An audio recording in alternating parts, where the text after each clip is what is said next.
गणादिं पूर्वमुच्चार्य वर्णादींस्तदनन्तरम् अनुस्वारः परतरः अर्धेन्दुलसितम्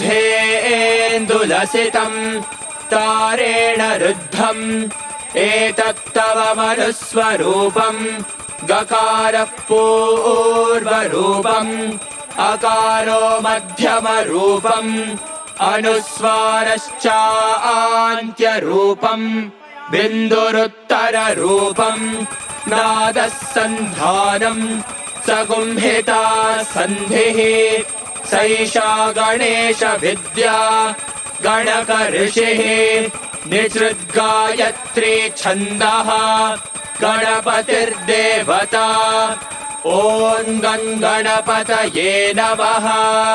एकदन्ताय विद्महे वक्रतुण्डाय धीमहि तन्नो दन्तिः प्रचोदयात्।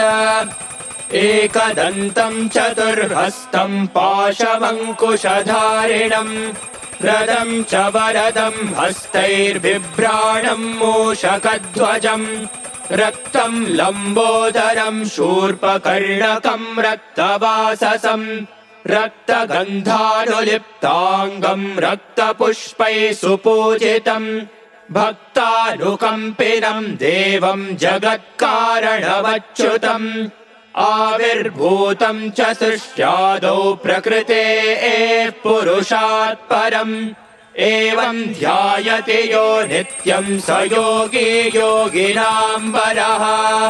नमो व्रातपतये नमो गणपतये नमः प्रमथपतये नमस्ते अस्तु लम्बोदरायैकदन्ताय विघ्ननाशिने शिवसुताय वरदमूर्तये नमः। एतदथर्वशीर्षं योधीते स ब्रह्म भूयाय कल्पते स सर्वविघ्नैर्न बाध्यते स सर्वत्र सुखमेधते स पञ्चमहापापात्